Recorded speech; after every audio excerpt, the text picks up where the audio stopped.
Saludos hermanos, Dios les bendiga una vez más. Para la gloria de Dios nos encontramos en este canal llamado Principio de Vida. Nos encomendaremos hoy a estudiar la lección número 9 para el 31 de mayo del 2025 en los Salmos, segunda parte. En esta semana vamos a abordar temas a partir de textos de Salmos que hablan de los efectos que va a tener la segunda venida de Cristo a este planeta Tierra. Vamos a hablar un poco de las consecuencias de la caída de las copas de la ira de Dios en la tierra y la relación con los justos y la relación con aquellos que deciden rechazar la salvación de Cristo.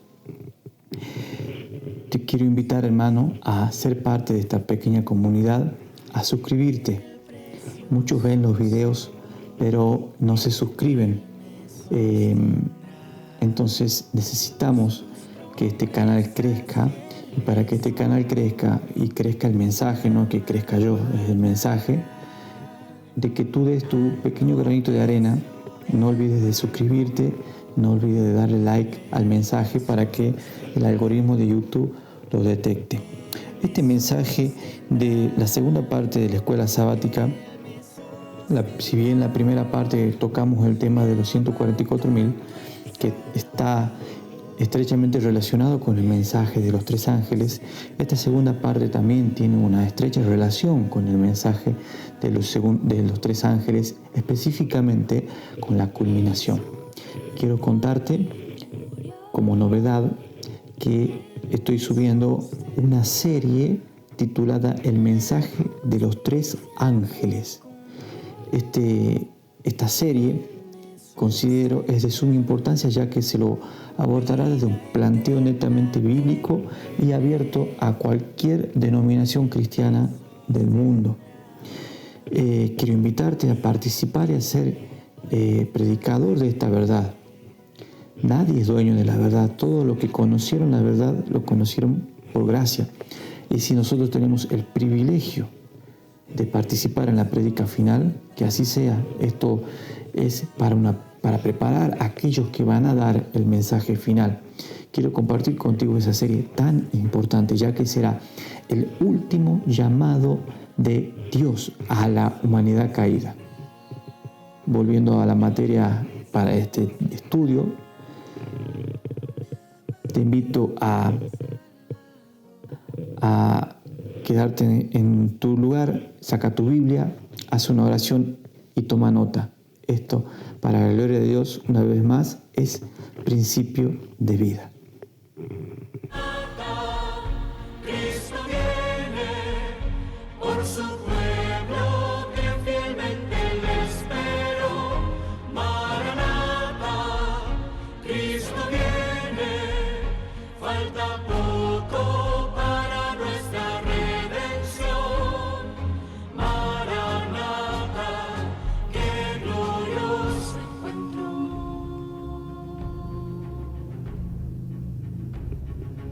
Bien, el texto para memorizar esta semana está en el libro de Salmos, el capítulo 67, el versículo 3 y 4. Dice lo siguiente: Dios, alábenle los pueblos, todos los pueblos te alaben, alégrense y gócense las naciones, porque juzgará a los pueblos con equidad y guiarás a las naciones en la tierra. Eso finalmente será la obra de Cristo cuando Él venga por segunda vez, ya no como Cordero ni con ninguna relación con el pecado, sino como Dios y juez justo. Antes de continuar el desarrollo de la escuela sabática, te invito a inclinar el rostro para orar a Dios. Bendito Dios, gracias Señor porque nos das esta oportunidad una vez más de estudiar tu palabra. Te ruego Señor que perdones todos nuestros pecados, nuestras ofensas, para pedirte el don del Espíritu Santo. Danos primeramente el don de la profecía, porque es para edificación de la iglesia. Danos la capacidad de discernimiento, de retención y de prédica. Guíanos, Señor, instrúyenos y danos tu Espíritu Santo para poner tu palabra por obra. Estas cosas te las pedimos sin merecerlas, en el nombre de Jesucristo, en quien creemos. Amén. Dice el comentador de la escuela sabática en la introducción de dicha escuela. Dice: al pensar en los acontecimientos finales, tendremos que centrarnos en las bestias y poderes descritos en Apocalipsis, que tienen sin duda un papel importante. De lo contrario, Dios no lo habría incluido en la Biblia para que entendiésemos qué representan. Sin embargo, la profecía también trata temas claves relacionados con el pecado, el sufrimiento, el juicio, la lucha entre el bien y el mal, la justicia, la injusticia, la persecución y mucho más. Es decir, el libro de Daniel y el libro de Apocalipsis, que describen bestias simbolizan símbolos, generalmente vinculados a la opresión al pueblo de Dios, tanto en el antiguo Israel como en el Israel espiritual. Siempre Dios ha dejado en su palabra guías para su pueblo. No de balde Dios dejó el don profético a nuestra iglesia. Nuestra iglesia es una iglesia con un mensaje profético. Y es nuestra distinción, queridos amigos. Ahora dice el comentador: los salmos también tratan estos temas con gran profundidad y exploran las emociones humanas. Claro, en salmos, ustedes escucharán salmos de Asaf, salmos de David, salmos de distintos sumos sacerdotes que hubo en el antiguo Israel. Entonces ellos vivieron distintas vivencias y a veces muy peligrosas, como le tocó vivir a David, a veces vivencias muy angustiosas, ¿sí? Entonces ellos escribieron desde su perspectiva, revelados por el Espíritu de Dios, por supuesto, pero nos dan mensajes certeros y amplios para cada persona en toda la diversidad de vivencias que pueden acontecerle a los hijos de Dios, aún en distintas etapas de la vida. Los salmos también tratan temas de gran profundidad y entre ellos temas proféticos, temas escatológicos. Es decir, que esta es una invitación a estudiar el libro de Salmos desde una perspectiva profética. Dice la lección del día domingo: dice un auxilio muy presente en el tiempo de angustia. Un auxilio muy presente. En el libro de Daniel capítulo 12, el versículo 1 dice: y en aquel tiempo se levantará Miguel, el príncipe que está de parte de los hijos de tu pueblo, y será tiempo de angustia cual nunca fue de que hubo gente hasta entonces, ni será. Entonces, la Biblia profetiza que la ira de Dios se está fermentando en el cáliz de su ira por las abominaciones que hace la humanidad. Y la última gran abominación que va a hacer la humanidad será una última rebelión mundial contra Dios. Y eso será el colmo, y sus pecados habrán llegado hasta el cielo. Y Dios derramará prestamente el cáliz de la ira, pero no será mientras los hijos de Dios no sean sellados en su frente. Es imposible que Cristo abandone el santuario si hay un hijo de Él que todavía no ha sido sellado. Cuando los hijos de Dios son sellados y enumerados, Cristo finalmente abandona el santuario celestial, porque ya no será necesaria la intercesión. Hará una intercesión para hacerlos perfectos para siempre y capacitarlos para subsistir en el tiempo de angustia. Mas en aquel tiempo será librado tu pueblo, todos los que se hayan escrito en el libro. Leamos el libro de Salmos, capítulo 46. La pregunta es: ¿qué mensaje de esperanza podemos extraer de esto en medio de una confusión actual y de lo que sabemos que ocurrirá en la tierra en los últimos días a medida que el gran conflicto se desarrolla aquí? Fíjense que dice a medida que el gran conflicto se desarrolla aquí. Muy acertado de su parte, porque estamos viviendo el desarrollo del gran conflicto. Cada día las fuerzas del bien y el mal se están enfrentando, y nosotros muchas veces ignoramos la obra que hacen los ángeles enviados por Dios en nuestro rescate. Dice: ¿qué mensaje de esperanza podemos traer? Vamos a Salmos 46, quiero leerlo. Salmo de los hijos de Coré. Nos habla de la confianza completa en Dios y una adoración gozosa. Dios es nuestro amparo y nuestra fortaleza, nuestro pronto auxilio en las tribulaciones. Por tanto, no temeremos aunque la tierra sea removida, aunque se traspasen los montes al corazón de la mar, bramarán, turbaránse en sus aguas, temblarán los montes a causa de su braveza. Fíjense, no temeremos aunque pasen esos desastres y esas calamidades. ¿Por qué no van a temer los hijos de Dios? Porque tienen la completa seguridad de que ya son salvos y están protegidos por el sello de Dios. Ahora, ustedes pueden ver en Apocalipsis capítulo 6, cuando se abre el sexto sello, cuál es la reacción de los hombres de la tierra que no están sellados. Los grandes, los pequeños, los ricos, los pobres, los libres, los esclavos, todos clamaban a las cavernas, se escondían en ellas y les pedían que caigan sobre ellos y que los escondan de aquel que está sentado sobre el trono y de la ira del Cordero, porque el gran día de su ira es llegado. ¿Quién podrá ser salvo? Ahora, ¿quién podrá ser salvo? Los que hicieron pacto de sacrificio con el Señor, los que honran y guardan sus mandamientos, los que aceptan a Jesucristo como su Salvador. Ellos no temerán, aunque la tierra sea conmovida. Es la gran esperanza que encontraremos en aquellos días. Versículo 6 dice: bramarán las gentes, titubearon los reinos, dio él su voz y derritióse la tierra. Fíjense la potencia del Hijo de Dios en su venida. Dio él su voz y se derritió la tierra. Ustedes saben, hermanos, que cuando Cristo viene por segunda vez, ya no viene con su gloria velada. Él había velado su gloria en la primera venida para poder ser visto por los hombres. De manera que si Él no hubiese estado velado, hubiese sido imposible que Él pueda habitar entre los seres humanos. Ahora Cristo viene por segunda vez, ya no con el velo. Viene como Rey de Reyes y Señor de Señores, con todos los ángeles majestuosos del cielo. De tal manera que Él no toca la tierra. Cuando dicen los libros de Salmos que a medida que Él se acerca a la tierra empieza a desarmarse, a derretirse, tambalea como una choza. El pecado se agrava sobre la tierra. Si Cristo llega a tocar la tierra dejaría de existir. Por eso es que Él se detiene en las nubes y los hijos son elevados hasta la presencia del Señor. Bramaron la gente, titubearon los reinos, Él dio su voz y se derritió la tierra. Jehová de los ejércitos es con nosotros, nuestro refugio es el Dios de Israel. Dice el versículo 10, estad quieto y conoced que yo soy Dios. Ensalzado he de ser entre las gentes, ensalzado seré entre la tierra. Jehová de los ejércitos es con nosotros. Jehová, nuestro refugio, es el Dios de Jacob. Eso será en el futuro y eso también puede serlo hoy en día para ti y para mí, que podemos estar pasando alguna situación complicada, algún padecimiento.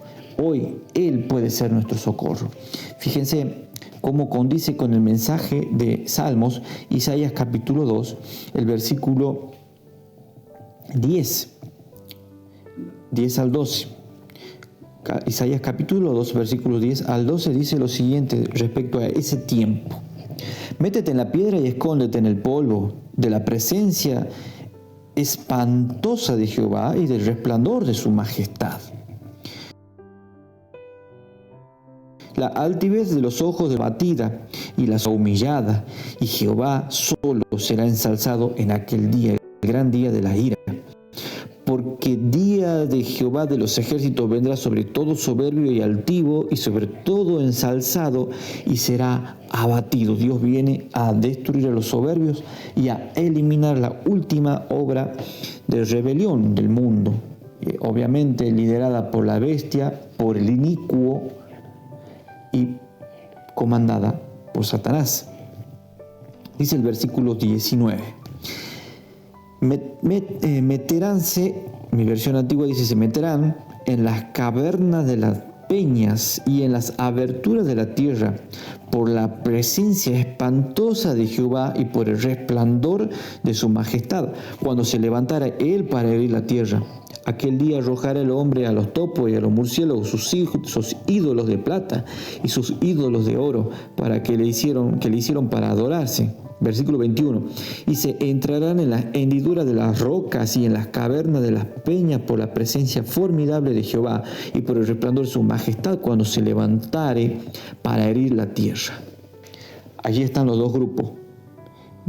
El grupo que es escondido hasta que pase la ira y el grupo que sufre la ira y que desea esconderse mas no podrá.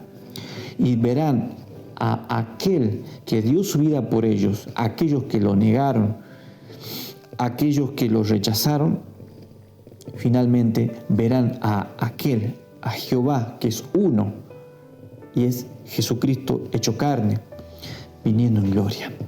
Y allí será el lloro y el crujir de dientes para toda la humanidad que se rebeló contra él.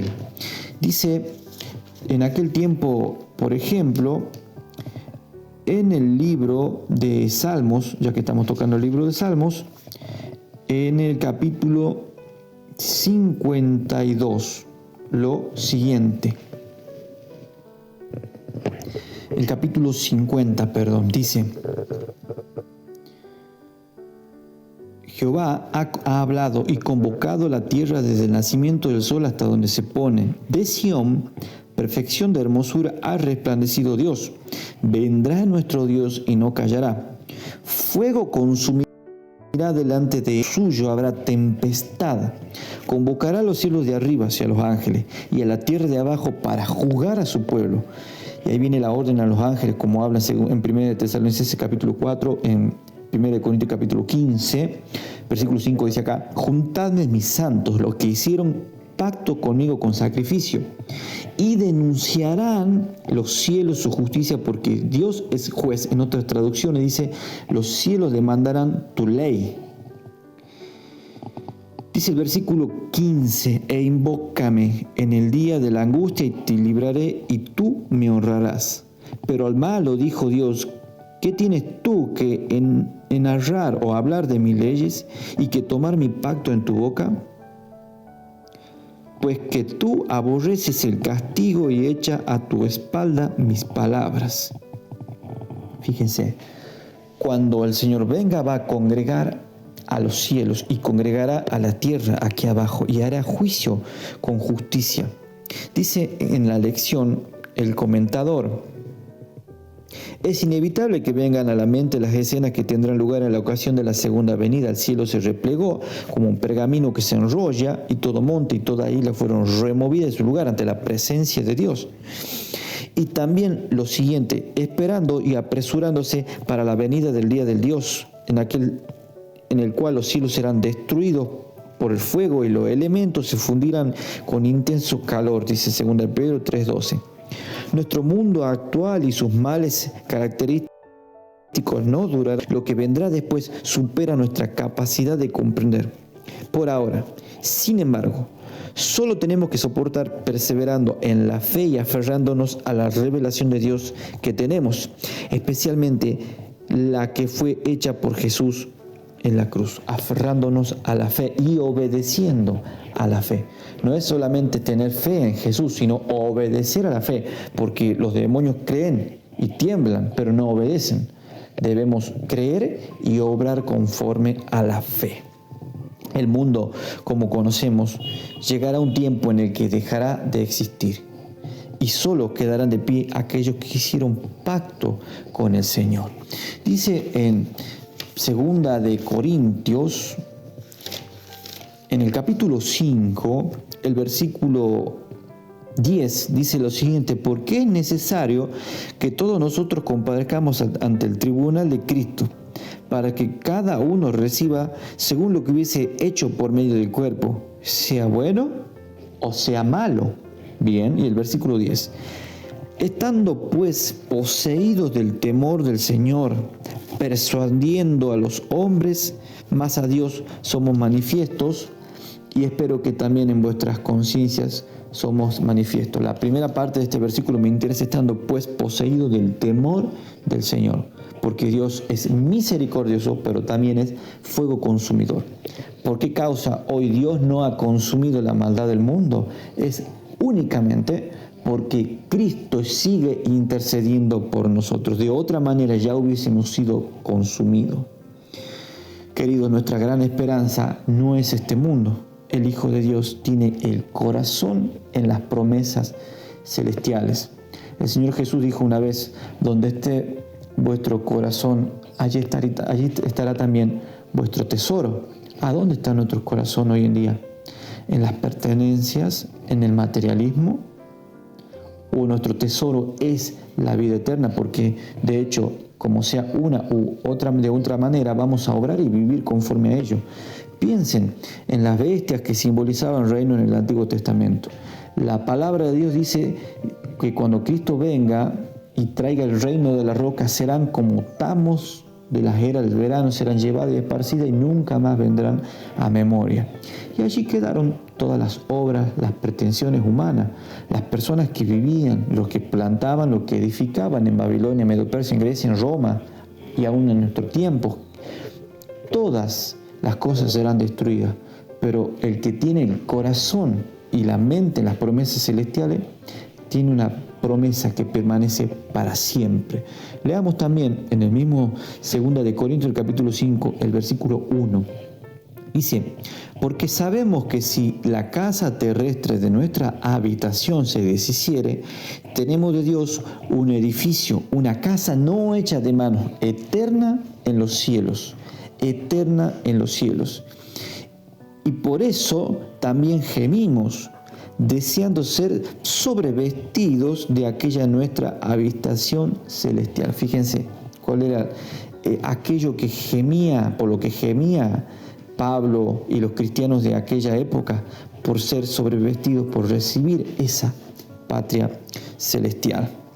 El día lunes, el título Esperanza en medio de la confusión nos narra más o menos lo mismo que venimos estudiando a partir del Salmos 46. Dice el escritor, comenta: el Salmo 46 nos recuerda que nuestro planeta se verá profundamente afectado por el regreso de Cristo, pero no se trata apenas de las rocas y de los océanos, sino que el gran clímax de la historia de la Tierra significará el colapso de los reinos mundanos, de los miserables sistemas de gobiernos humanos que han causado tanto sufrimiento durante milenios.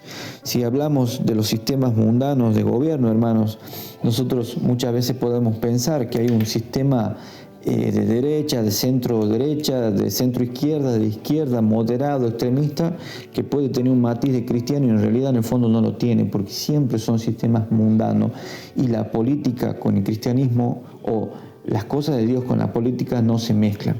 Siempre los resultados son malos, son nefastos, porque la política tiene su inclinación y a pesar de cualquier cosa espantosa que puedan hacer, siempre van a salir a favor de esa inclinación. Hace poco escuchaba a un adventista muy conocido, el neurocirujano Ben Carson, haciendo una oración, posteando en sus redes, pidiendo que se bendiga, que Dios lo bendiga al nuevo Papa, que le dé luz, que le dé, que lo guíe para que haga un buen ministerio.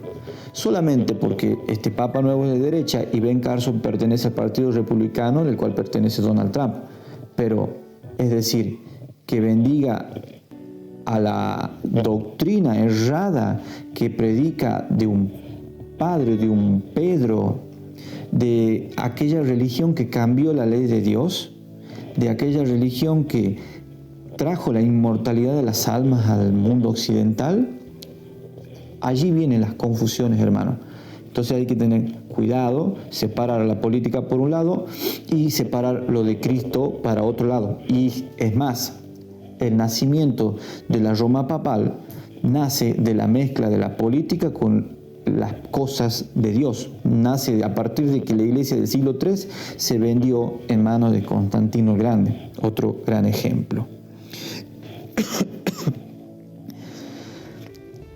En el libro de Jeremías, el capítulo 4, el versículo 23, nos dice lo siguiente acerca de ese tiempo. Jeremías capítulo 4, versículo 23.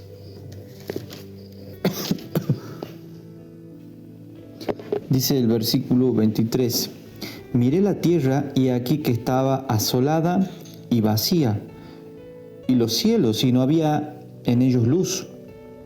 Miré los montes y aquí que temblaban y todos los collados fueron destruidos. Miré y no había hombre y todas las aves del cielo se habían ido.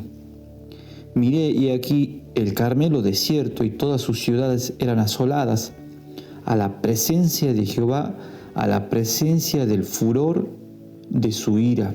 Porque así ha dicho Jehová: toda la tierra será asolada, mas no haré consumación. O sea que no la va a destruir del todo.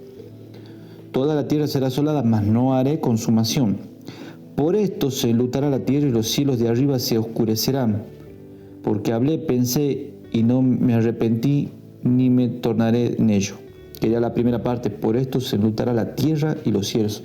A Jeremías se lo lleva a ver el tiempo futuro apocalíptico de cómo quedará el estado, que quedará la tierra ante el paso y la venida de la justicia de Dios, del día de la ira de Dios.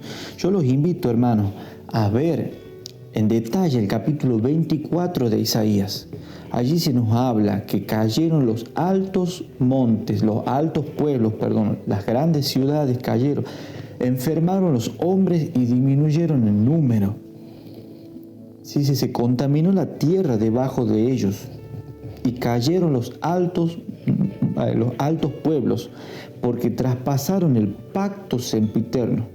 Fíjense la consecuencia de la maldición del hombre, de la rebelión del hombre, es el planeta inhabitable. Finalmente, después de la venida de Cristo, el planeta quedará inhabitable, en un estado caótico similar al de antes de la creación. Y en ese planeta inhabitable estará encarcelado Lucifer y los demonios durante 1000 años. Dice en el libro de Malaquías, el capítulo 4, el versículo 1, lo siguiente: porque aquí viene el día ardiente como un horno, y todos los soberbios, otra vez, nuevamente vuelve a mencionar los soberbios de la Biblia, ¿no? Y todos los que hacen maldad serán estopa, y en aquel día que vendrá los abrazará. Así ha dicho Jehová de los ejércitos, el cual no le dejará ni raíz ni rama. Es decir, la rebelión nunca más volverá a brotar, ni en este planeta ni en todo el cosmos. Ahora, a los que creen en Dios, a los que se consagran a Dios, más a vosotros los que teméis mi nombre, nacerá el sol de justicia, y en sus alas traerá salvación, y saldréis y saltaréis como becerros de la manada. Cuando uno ve esos animalitos que saltan, jugando, contentos y felices, así estaremos. Cuando Cristo comience a pronunciar su pacto, los rostros de los sellados brillarán como el sol, como cuando Moisés bajó del monte Horeb, de tal manera que los impíos no pueden ver sus rostros y los impíos estarán suplicando la muerte. Queridos, la lección, el comentador dice: bramarán las naciones, Isaías capítulo 46, versículo 6-7, bramarán las naciones, titubearon los reinos, alza él su voz y derrite la tierra. El Señor Todopoderoso está con nosotros, nuestro refugio es el Dios de Jacob. Acá nos dice en Malaquías: en sus alas traerá salvación. Las cosas no irán bien a corto plazo, pero sí en última instancia gracias a Jesús. Para este mundo caído no irá bien a corto plazo, pero para los hijos de Dios será a corto plazo, a mediano plazo y para la eternidad. Esa figura, en sus alas traerá salvación. El Señor Jesús, ¿qué decía del antiguo Israel? Cuando Él vio a la Jerusalén tan soberbia, a la Jerusalén tan alejada que había cambiado la verdad de Dios por mandamientos de hombre, Él la vio a lo lejos y miró en aquel tiempo el santuario, que era una obra arquitectónica maravillosa, y se lamentó. Y dice: Jerusalén, Jerusalén, que matas y apedreas a los que te son enviados. ¿Cuántas veces quise cobijaros como la gallina cobija a su polluelo y no quisiste? Ahora mi pregunta, hermanos, ¿usted quiere ser cobijado por Cristo y por sus alas en el tiempo del fin? ¿O quiere perecer como aquellos que son rebeldes y salen de la protección de Dios? Nuestro mundo parece caótico y fuera de control. Sin embargo, ¿cómo debería ayudarnos la profecía, por ejemplo, de Daniel 7? A ver que en última instancia todo saldrá bien si permanecemos fieles, porque el reino de la roca viene. El reino de la roca viene. Y usted, si es habitante del reino de la roca, allí tendrá seguridad. El Señor Jesús en San Juan capítulo 14, cuando Él habla de que Él se va a ir al cielo, dice: me voy a prepararle moradas, tengo moradas para todos ustedes, me voy a prepararles moradas. Y vendré otra vez y os tomaré a mí mismo para que vosotros estén donde yo esté. Ese os tomaré a mí mismo quiere decir que ese pueblo le pertenece. ¿Usted quiere pertenecer al pueblo de Dios? ¿Al reino de la roca que vendrá a destruir a la bestia que sube del agua, a la bestia que tiene cuernos semejante al cordero, al dragón? Hoy haga pacto con el Señor Jesús, no con una institución, no con los hombres. Haga pacto con el Señor. Dígale: Señor, sálvame, Señor, rescatame de donde estoy. Yo no puedo. Reconózcale, pero confiese sus pecados y apártese, y allí alcanzará misericordia. Eso está en Proverbios capítulo 27, el versículo 7 y el versículo 11. La lección del día martes: bajo sus pies. ¿Qué dice el salmista acerca del lugar que nos espera en el reino de Dios? En el libro de Salmos, el capítulo 47, se nos promete lo siguiente: pueblos todos, batid las manos, aclamad a Dios con voz de júbilo, porque Jehová el Altísimo es terrible, Rey grande sobre toda la tierra. Él sujetará a los pueblos debajo de nosotros, o Él sujetará a los pueblos debajo de nuestros pies, y a las gentes debajo de nuestros pies. Él nos elegirá nuestras heredades, la hermosura de Jacob, la cual amó. Subió Dios con júbilo, Jehová con sonido de trompeta. Dice el comentador: a largo plazo el futuro es brillante. Hasta entonces la humanidad ha cedido al dominio del planeta Lucifer. Y cuando Satanás apareció en el concilio celestial registrado en el libro de Job, se jactó de que esta tierra le pertenecía, diciendo, cuando Dios le pregunta ¿de dónde vienes?, le preguntó Dios, y él dice: de rodear la tierra y andar por ella. Satanás estaba declarándola como su propiedad. Cuando Satanás lo tienta a Cristo, le dijo: todos estos reinos te daré si postrados me adorares, porque a mí me fueron dados y a quien quiero yo le doy. Satanás estaba declarándola su propiedad. El hecho de poner el pie en un lugar era en la antigüedad una manera de representar el derecho a la posesión. Levántate, recorre la tierra a lo largo y a lo ancho, porque a ti te la daré, dijo Dios a Abraham. Bien, se nos lleva a comparar 1 de Tesalonicenses capítulo 4, 13 al 17. La promesa de la resurrección. Hermano, no quiero que se entristezca como los que no tienen esperanza, hablando acerca de la resurrección, que el Señor Jesús va a venir con voz de arcángel, con trompeta de Dios, y los muertos en Cristo resucitarán primero, luego nosotros los que estemos vivos, los que habremos quedado hasta la segunda venida, seremos arrebatados juntamente con ellos en las nubes. Cristo, cuando viene por segunda vez, no toca la tierra, porque viene con toda su majestad y la tierra está agravada por el pecado. Ahora, en el libro de Zacarías nos dice algo interesante de la diferencia entre la primera venida, entre la segunda venida y la tercera venida de Cristo a la tierra. Zacarías nos anuncia lo siguiente. En Zacarías capítulo 14, el versículo 4, dice lo siguiente. Versículo 3, leo desde el versículo 3. Después saldrá Jehová y peleará con aquella gente como peleó en el día de la batalla. y afirmaránse sus pies en aquel día sobre el monte de las olivas. Es decir, esa acción de afirmar los pies quiere decir que Él viene a tomar posesión. Es algo que le pertenece. ¿Y qué pasa con el valle cuando Dios toca? ¿Qué pasa con el monte cuando Dios toca el monte de las olivas? Fíjense lo que va a suceder.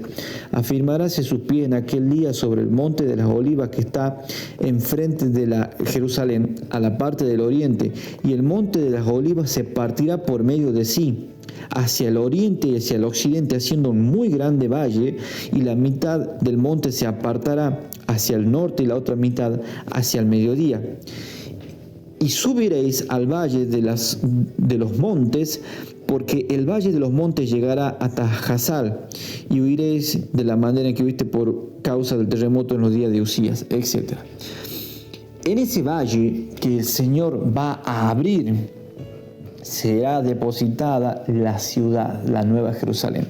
Y allí vendrá y hará juicio en la tercera venida a todos los impíos de todas las épocas, de todas las edades. Y aquí hay una diferencia que yo quiero hacerte notar. Cuando eso suceda, se cumple Apocalipsis capítulo 19, que habla del juicio frente al gran trono blanco, delante del cual, misterio, huyeron los cielos y la tierra. Un misterio incomprensible, hermanos. ¿Cómo será eso? No me explico. Cuando Cristo venga y pronuncie su palabra desde el santuario, dice: los cielos se enrollarán, toda nuestra atmósfera será removida. Por un milagro de Dios habrá todavía vida mientras Él viene, y se apartarán las estrellas. Habrá un vacío en el espacio hacia Orión. O sea, van a pasar muchas cosas terribles, inimaginables, inexplicables para la ciencia. Cuando sea el juicio frente al trono blanco, dice: huirán los cielos y la tierra. Y allí hará resucitar a todos los impíos de toda la época, de todas las edades, y les hará el juicio. Y ese juicio ya no se llama el juicio, el trono de la gracia. Hoy es el trono de la gracia, mientras Cristo está intercediendo en el santuario celestial por nosotros. Hoy es el trono de la gracia. Cuando venga por tercera vez, allá no será el trono de la gracia, sino que será el trono blanco, en el cual ya no hay gracia, ya hay justicia. Lo blanco denota pureza y justicia. Ya será la justicia derramada pura de parte de Dios. Ahora, ¿qué es lo que pide Dios de mí para que yo pueda estar de pie en ese juicio? Me pide hoy en día que yo haga pacto con Él. En el libro de Miqueas, en el capítulo 6, el versículo 8, dice lo siguiente: oh hombre, Él te ha declarado o te ha pedido que sea lo bueno, y que pida de ti, Jehová, solamente hacer juicio, amar la misericordia y humillarte para andar con tu Dios. Fíjense, lo contrario a la soberbia, al mundo soberbio que viene a destruir el Señor. Acá se nos insta a ser humilde, a ser misericordioso y a hacer juicio con justicia. El Señor Jesús, dice el apóstol Pablo, que la misericordia prevalece en el juicio, y se nos llama a ser misericordioso. La persona que es misericordiosa tiene una característica de Cristo. Y eso no implica a que sea todo esté bien, no importa que peque, no importa lo que haga. No, uno tiene que, por misericordia, llevar a la persona al arrepentimiento. Ahora, si se arrepiente o no se arrepiente, es cuestión de Él y del Señor y del Espíritu Santo. Yo ya hice mi parte, pero no me corresponde a mí andar enjuiciando y persiguiendo a los demás. Siempre cuando hay una persona que persigue a los demás, es porque algo tiene. Eso es una ley de la vida, hermanos. Algo tiene. El que persigue a los demás es porque algo anda haciendo. Y a veces en el momento no se sabe, pero con el tiempo la verdad siempre sale a la luz. La persona que persigue es porque necesita calmar su conciencia, su voz interna que le está diciendo. Entonces necesita rebajar a los demás para sentirse en el mismo umbral. Querido, Jesucristo no era perseguidor. Él vino a reparar, Él vino a enmendar, a buscar lo que se había perdido. Así también tiene que ser nuestro caminar, sin disminuirle a la verdad ni un 5%, hermanos. La verdad, 90% y con 10% de mentira, ya es mentira. Es una verdad con un 99% de verdad y 1% de mentira. Es un sofisma. No, cuidado con los falsos evangelios y la gracia barata. Últimamente, el universalismo viene entrando fuertemente dentro de nuestra iglesia. Muchos pastores y muchos laicos están bebiendo de ese vino que viene de Roma también, engañando a que todos se salvarán. Los universalistas ven todos estos textos que nosotros estamos tocando de la venida de Cristo como una amonestación, pero que no se va a cumplir, porque Dios es amor y Él no se puede negar a sí mismo, y el amor triunfa sobre el juicio, etcétera, etcétera, y comienzan a filosofar la Biblia. Cuando la Biblia es clara, Dios viene a hacer juicio. Si bien Dios es amor, pero dice en reiterada oportunidad en la palabra de Dios, Él ama la justicia. Si en algo hay alguien que debe alabarse, en entenderme y conocerme que yo soy Jehová, Jeremías capítulo 9. Que hago misericordia, que hago juicio y hago justicia. Y cada uno recibirá conforme a sus obras. Vino y sangre. La lección del día miércoles y la lección del día jueves podemos unirla para no extender demasiado este estudio. Dice en el libro de Salmos, en el capítulo 75, lo siguiente. Salmos, capítulo 75. Un símbolo. El vino fermentado es símbolo de doctrinas erradas en la Biblia, que es lo que tiene la gran ramera de Apocalipsis 17, un cáliz en su mano con el vino del furor de su fornicación, a lo que se nos llama en el mensaje de los 3 ángeles en no beber del vino del furor de su fornicación, porque recibirán las plagas. En esto se vincula la lección con el mensaje de los 3 ángeles. Ojo, hermanos, con las doctrinas erradas. Ojo con las procedencias de Roma. Todo lo que no está en la Biblia viene de Roma, viene de la Babilonia, viene de la confusión. El Señor les dice en el tiempo del fin, si ustedes beben de ese cáliz, también van a beber de este otro cáliz, el cáliz de la ira del Señor, de la ira de Dios. Dice en Salmos capítulo 75 lo siguiente respecto a este punto. Dice el versículo 7, mas Dios es el juez, a este abate y a aquel ensalza. Fíjense, Dios como decide, ¿no? Él es juez justo.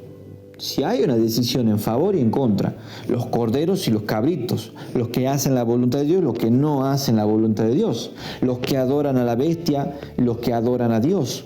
La amonestación de Apocalipsis 13 y de Apocalipsis 14, hermano. Si hay una decisión, por lo cual el universalismo lo único que hace es contradecir la palabra de Dios. Dice el versículo 7. Mas Dios es el juez, a este abate y a aquel ensalza, porque el cáliz está en su mano de Jehová, y el vino es tinto, lleno de mistura, o sea que llevaba hierbas para que el vino sea más fuerte. Y él derrama el mismo, ciertamente sus heces chuparán y beberán todos los impíos de la tierra.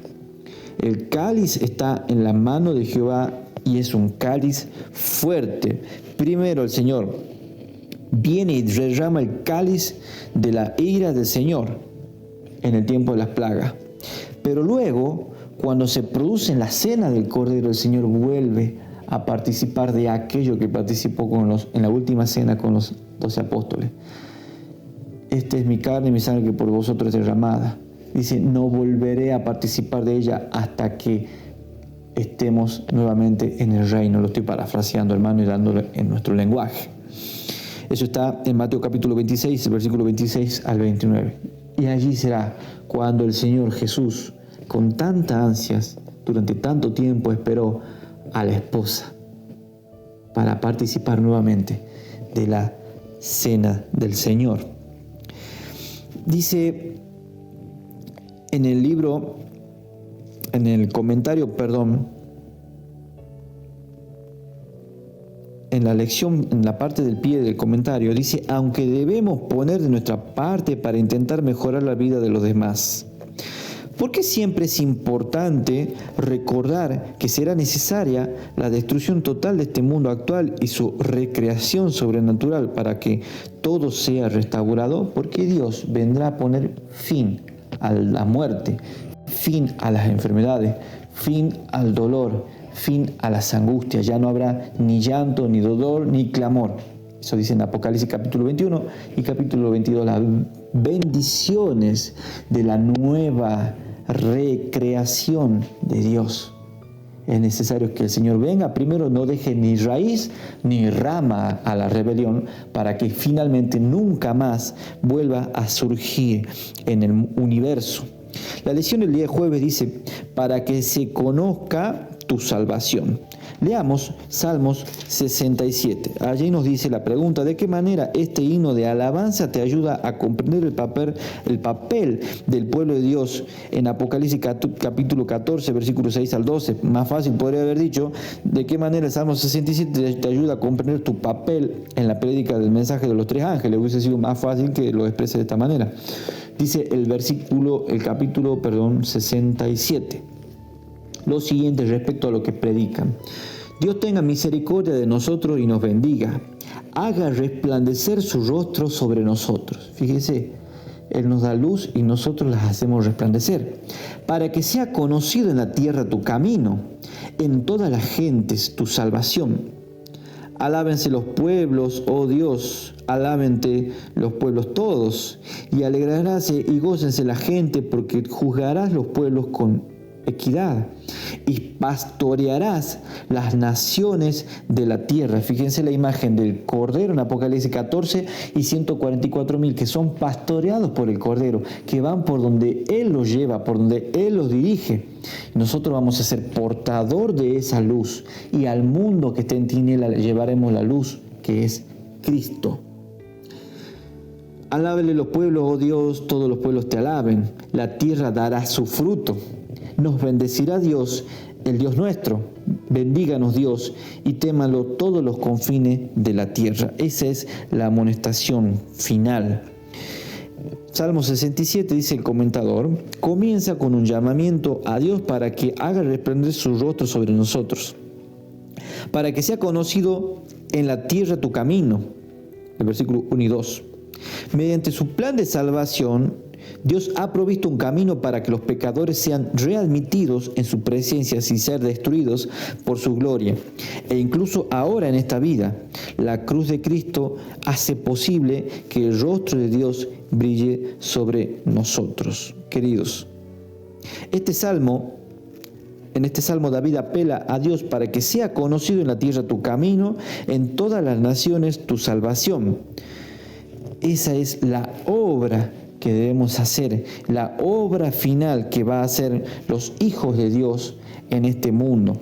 Leemos el último comentario al pie de página de la lección del día jueves. Dice: ¿qué obligaciones deberíamos sentir como iglesia y como individuos en cuanto a enseñar a los demás las verdades que tanto amamos? Ustedes miren la pantalla. Y esto no se trata de sobrepensar las cosas, ¿no?, sino de ser puntilloso con la palabra de Dios. Hablar a los demás las verdades que tanto amamos. Esa es mi pregunta dentro de esa otra pregunta que hizo el comentador. ¿Amamos la verdad? Hay ciertos pensamientos que quieren desasociar a Cristo de la verdad, lo cual es imposible. La Biblia expresa tres cosas como verdades. Yo soy el camino y la verdad y la vida. Santifícalos en tu palabra. Tu palabra es la verdad. Y Salmo 119 y 141. Hace tiempo he entendido que tus mandamientos son la verdad y que para siempre los has establecido. La verdad, según la palabra de Dios, son tres cosas: Cristo, la palabra de Dios entera y los 10 mandamientos. No se puede desasociar la verdad o el conocimiento de la verdad que está desarrollado en toda la Biblia, que nos lleva a esa verdad, a que seamos salvos por esa verdad y que por medio de esa verdad seamos santificados y transformados para justamente encontrarnos de pie con el Cordero en el gran día. Y no es una obra hecha por nosotros, porque la persona que deja de adulterar, que antes era adúltero, la persona que deja de fumar, que antes fumaba, la persona que deja la borrachera, que antes era un alcohólico y destruye su cuerpo, la persona que deja de drogarse, que deja de prostituirse, que deja diferentes pecados, no lo hacen porque ahora son buenitos. La verdad es que en nuestra carne hay una ley, la ley del pecado que nos lleva al pecado y la ley del Espíritu que nos da el Espíritu Santo. Ahora, cuando la persona logra vencer algo es por medio de la obra de Dios, no es nuestro, para que nadie se gloríe, sino es la obra que Él hace en nosotros. Pero el ser humano debe siempre procurar la obediencia, y con esto vamos a cerrar la lección. Nuestra obligación como iglesia es predicar la verdad y es predicar el mensaje de los tres ángeles. Y présteme atención a este detalle antes de leer el último texto que está en Romanos capítulo 14. Présteme atención en este detalle. Los dos grandes mensajes que son decisivos para la iglesia adventista del séptimo día están el mensaje al testigo fiel de la Odisea. Número 1, usted tiene que vencer lo que está allí, la soberbia espiritual. Si yo soy adventista, soy laodicense, soy soberbio. La iglesia de juicio debe vencer la soberbia espiritual como venimos desarrollando en esta lección. Vea lo que la Biblia dice acerca de los soberbios. Tanto el que sabe mucho como el que no sabe nada y cree que sabe todo. Debemos vencer la soberbia espiritual cada mañana, humillarnos delante de Dios, hacer juicio, hacer misericordia, para que podamos ser parte del pueblo que salga a predicar el último mensaje, que es el mensaje de los tres ángeles. El mensaje de los tres ángeles es el último mensaje de amonestación, y vean que allí habla de obediencia, de adoración, de un Dios verdadero y una verdad eterna, el Evangelio eterno. Y eso es lo que vamos a ver ahora y vamos a concluir esta lección. Romanos capítulo 16, el versículo 25 y 26. Y noten el último detalle. Dice: y al que puedo confirmaros según mi evangelio y la predicación de Jesucristo, según la revelación del misterio encubierto desde tiempos eternos. En Apocalipsis 14 vemos un ángel que viene volando por medio del cielo y trae el evangelio eterno.